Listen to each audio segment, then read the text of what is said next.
In the year 1733, Alice Riley, her husband Richard Wright, and 38 other Irish servants barely survived the voyage to America.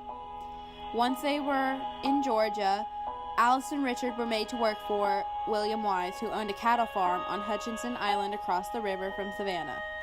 By all accounts, Mr. Wise was a very mean man, and he was impossible to work for.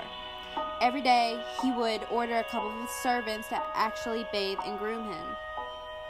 On March 1st, 1734, William Wise was found dead in his house. His body was discovered on his bed. His head was in a large bucket of water with a handkerchief tied securely around his neck.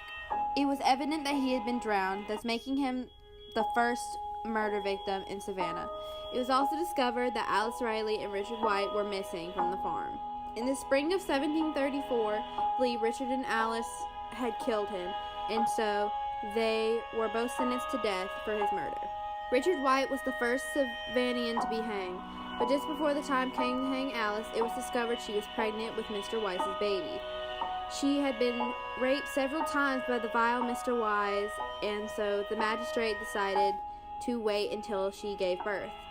But right after she gave birth to her baby, he was ripped from her arms, and they strung her up on January 19th, 1735, leaving the baby an orphan. Her body was left hanging in the gallows for 3 long days. At the very last moment of her execution, she maintained her innocence.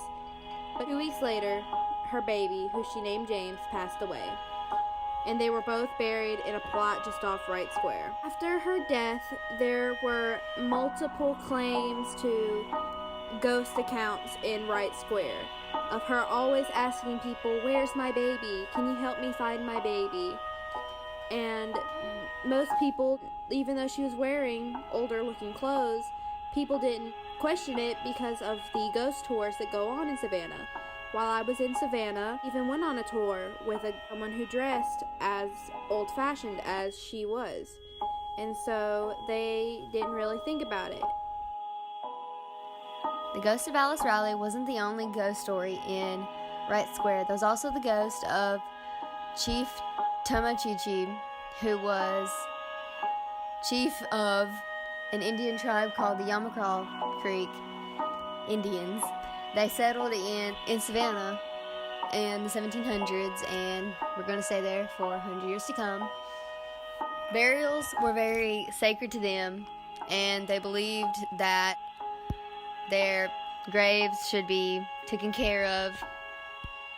And unfortunately, Tomochichi died in the 1730s, and his burial wasn't taken care of. He was buried a plot from Wright Square, and his burial wasn't taken care of, and it was later covered by another grave. And it was said that he haunts all the other graves that are there